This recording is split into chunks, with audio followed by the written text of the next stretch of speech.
Ramdam mo na ba lamig na simoy ng hangin habang kumukutit pang mga ilaw sa paligid natin? Pagmasdan mo ang mga bata, lahat sila'y maligaya. Kaya kalimutan mo muna ang iyong mga problema. Sana ngayong Pasko magsalo-salo tayo, pagkat ngayong Pasko ay diwan ng pagmamahal.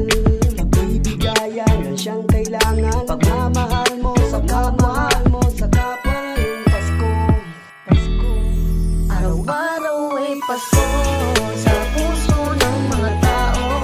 Likas na sa atin na ipagdiwang ang araw ng ating Kapaskuhan. Diwa ng Pasko ay ang pagmamahalan at ang pagbibigayan ay likas na sa mga Pilipino. Araw-araw ay Pasko sa puso ng mga tao. Likas na sa atin na ipagdiwang ang araw ng ating Kapaskuhan. Diwa ng Pasko ay ang pagmamahalan at ang pagbibigayan ay likas na sa mga Pilipino. Araw-araw ay Pasko, diwa ng pagmamahalan. Walang makakatumba sa ating kaligayahan. Tuloy lang sa pagdiwang kahit na merong siwang. Papalitan lahat sa isang matamis na ngiti lang. Ang daming nagbago sa ikot at plano. Paskong Pilipino, walang makakatalo dahil anumang unos na dumating, mananatili nakatindig, permis nakangiti pa rin. Subalit hindi matutumbasan ng anumang kayamanan. Ganyan ang diwa ng Pasko at ang pagmamahalan. Yung iba nagsakripisyo para lamang sa pamilya, para maibigay ang dapat pag Noche Buena. Pero hindi pa to nagtatapos sa salo-salo. Uulit ang taon, sana buo pa rin tayo. Maraming salamat, maligayang bati sa inyo. Araw-araw ay Pasko sa puso ng mga tao. Likas na sa atin na ipagdiwang ang araw ng ating Kapaskuhan. Diwa ng Pasko ay ang pagmamahalan at ang pagbibigayan ay likas na sa mga Pilipino. Araw-araw ay Pasko sa puso ng mga tao.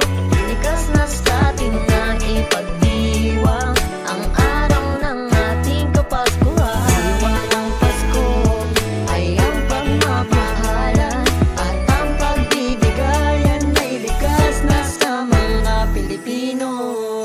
Araw-araw ay Pasko, ang diwa ng pagmamahalan. Wala nang makakatumbas pa, hiniling mo at lahat para kay Ama. Iningatan tayo sa loob ng maraming taon, di niya tayo pinabayaan. Ano man ang hilingin mo, lagpas man sa bituin to. Kahit na anong mangyari ay hindi niya tayo papabayaan. Dahil sa araw ng Kapaskuhan ay araw ng pagbibigay ang pagmamahalan para sa isa't isa nga. Wala na akong ibang masasabi kundi maraming salamat po, maligayang bati sa inyo. Tanging hiling ko lamang, diwa ng Kapaskuhan ay manatili, sa puso ay mamalagi. Pagkat ang simbolo ng Pasko ay wala sa karangyaan. Ano kung mahirap o mayaman, basta ang mahalaga ay kaya mong damayan ang sino mang nangangailangan. Laging tatandaan na araw-araw ay Pasko pag merong pagtutulungan. Ganyan ang pagmamahal. Ano man ang katayuan mo sa buhay ay hindi sapat na dahilan para di magkaisa. Araw-araw ay Pasko